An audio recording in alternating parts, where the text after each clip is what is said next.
On the second day of Tradmas, the internet gave to us Mrs. Midwest going off script.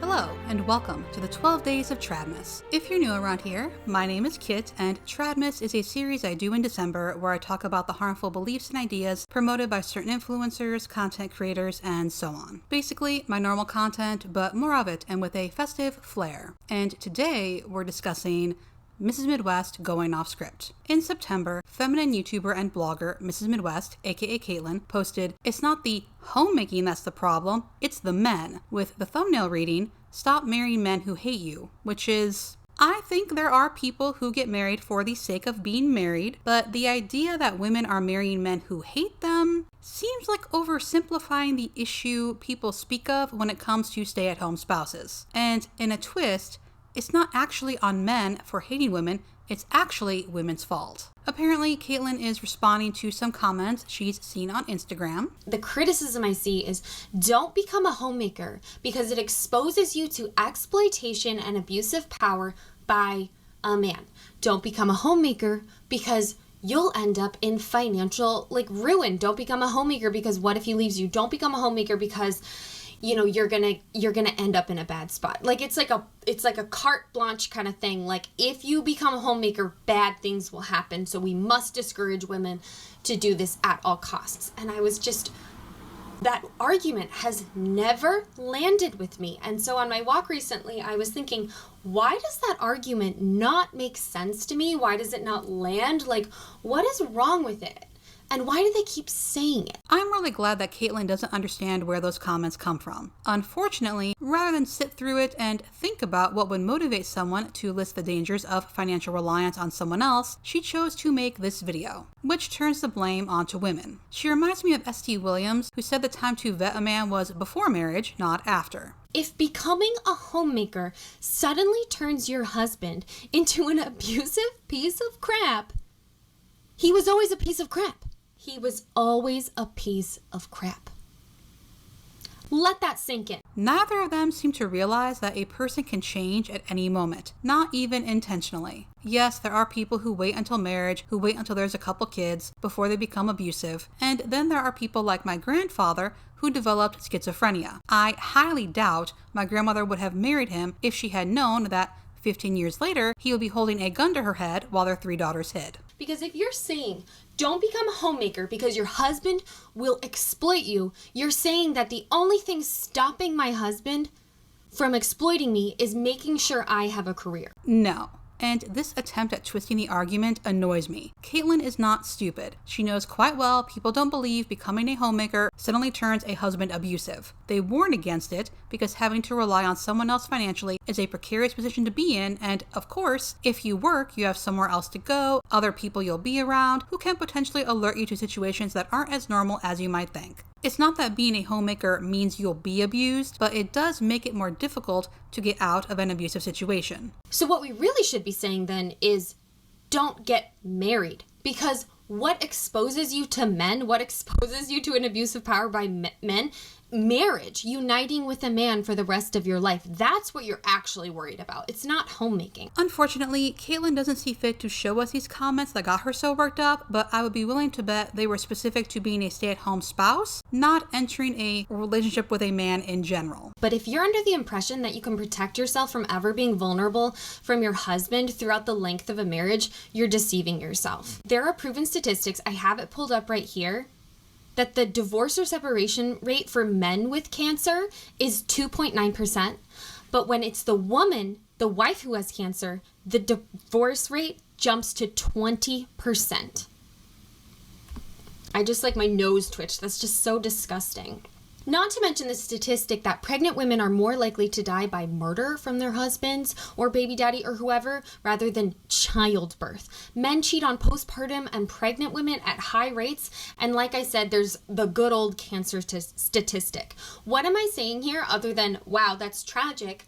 I'm saying that They're all times when you're going to be vulnerable with your husband. So the fact here is that marriage is what exposes you to bad men. And it's not the homemaking that makes your husband become a piece of crap. That just takes the mask off because you're dependent on him. Like women who become cancer patients or postpartum women or pregnant women. Okay, well, you heard it here. Homemaker Mrs. Midwest thinks women shouldn't marry. And you know, when you present it that way, she's totally right. Thanks, Caitlin. Hate is such a strong word. It's like, well, Caitlin, obviously I wouldn't marry a man who hates me. I'm going to marry the man who says he loves me. Cool. Just because someone says they love you doesn't mean they love you. I'm sorry, honey, sweetheart, beautiful, if you haven't learned that lesson in life. Some of us have had to learn that the hard way with family or exes or whoever. Most of us intrinsically know that. A+ condensation. And here it is. But the problem isn't becoming a homemaker. The problem is the type of men you're choosing. We can't pretend that women don't like to paint red flags green.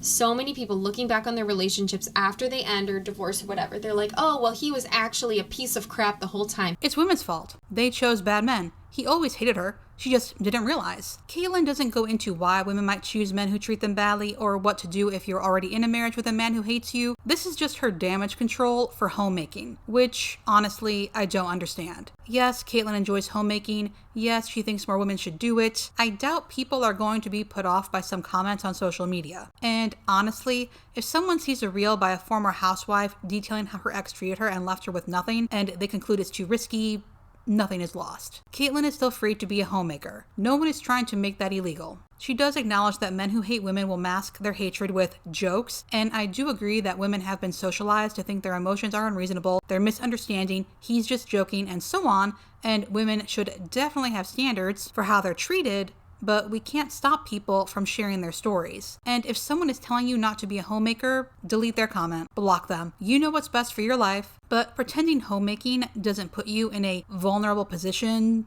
is not it. And just one little note. I'm not out here to protect bad people, no matter what their beliefs are. Says the person who recommended Think Before You Sleep, Stefan Molyneux, Black Pigeon Speaks, Brittany Sellner, the list goes on, to her audience.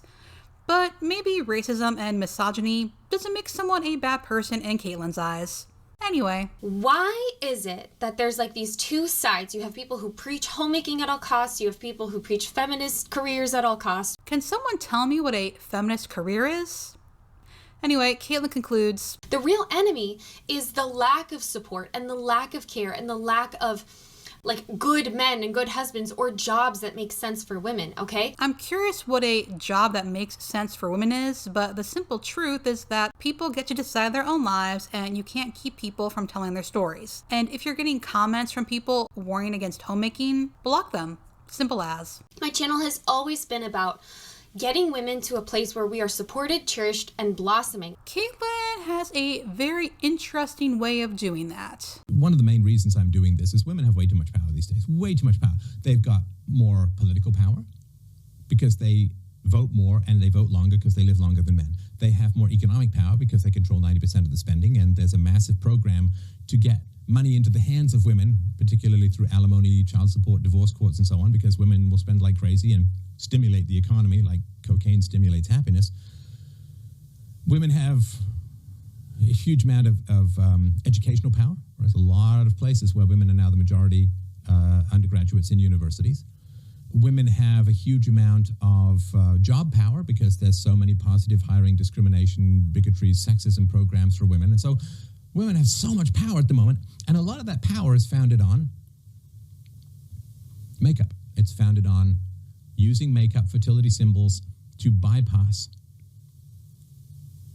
the man's rational faculties and appeal directly to his bonobo brain, right? To his monkey brain, right? Women who choose the assholes will fucking end this race. They will fucking end this human race if we don't start holding them fucking accountable. Women who choose assholes guarantee child abuse. Women who choose assholes guarantee criminality, sociopathy, politicians, all the cold-hearted jerks who run the world came out of the vaginas of women who married assholes. And I don't know how to make the world a better place without holding women accountable for choosing assholes. If asshole wasn't a great reproductive strategy, it would have been gone long ago. Women keep that black bastard flame alive. They cup their hands around it. They protect it with their bodies. They keep the evil of the species going by continually choosing these guys. If being an asshole didn't get women, there would be no assholes left.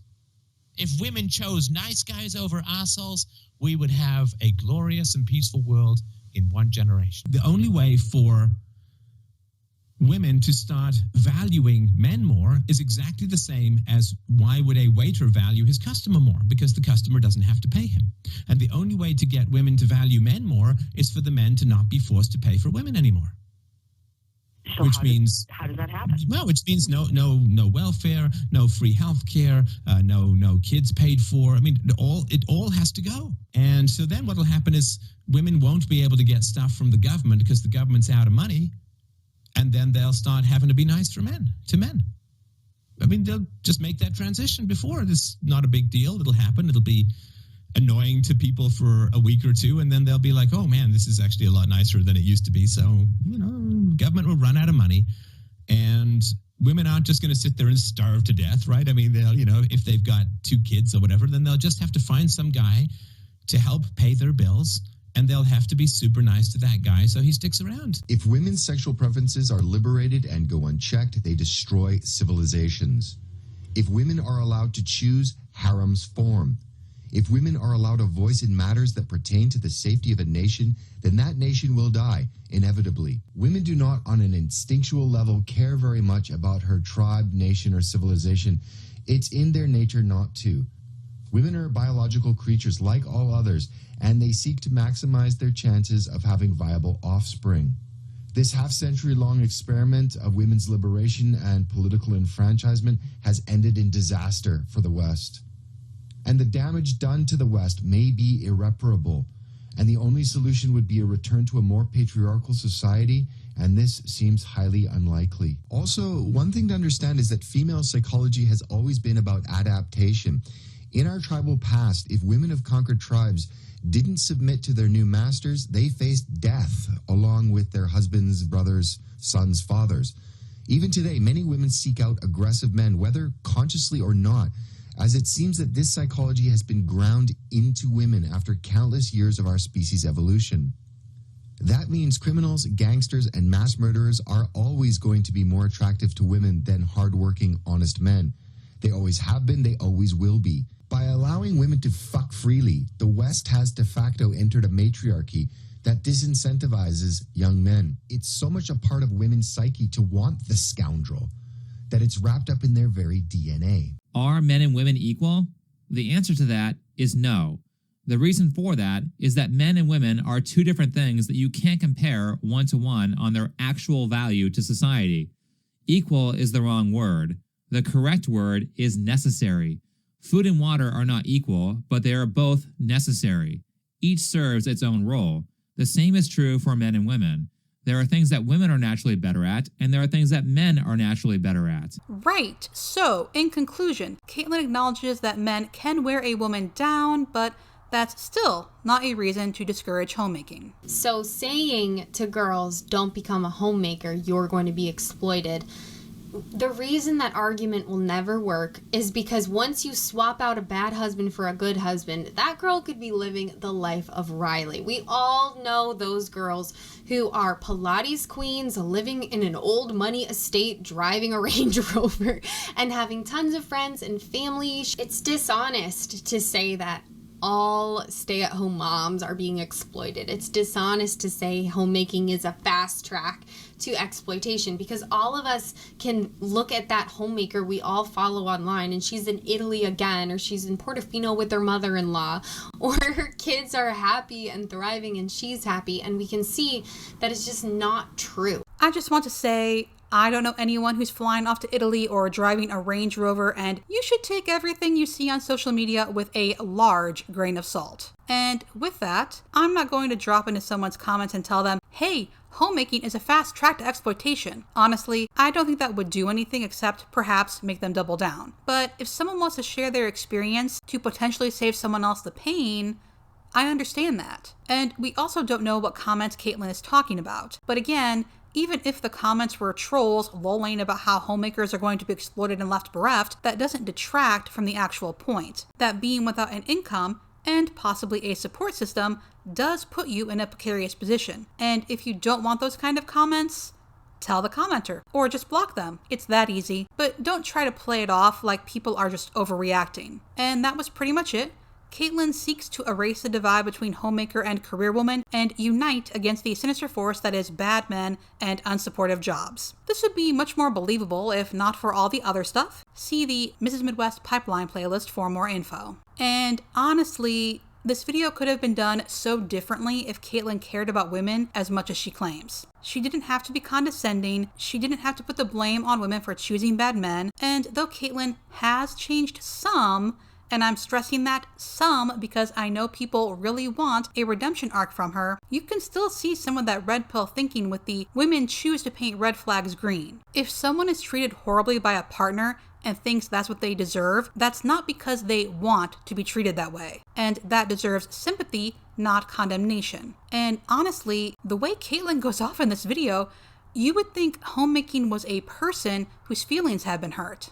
And that's it for the second day of Tradmas. Thank you so much for watching, and I would like to give extra thanks to my patrons. My socials and Patreon are linked below, along with sources and resources, and I'll see you in the next video.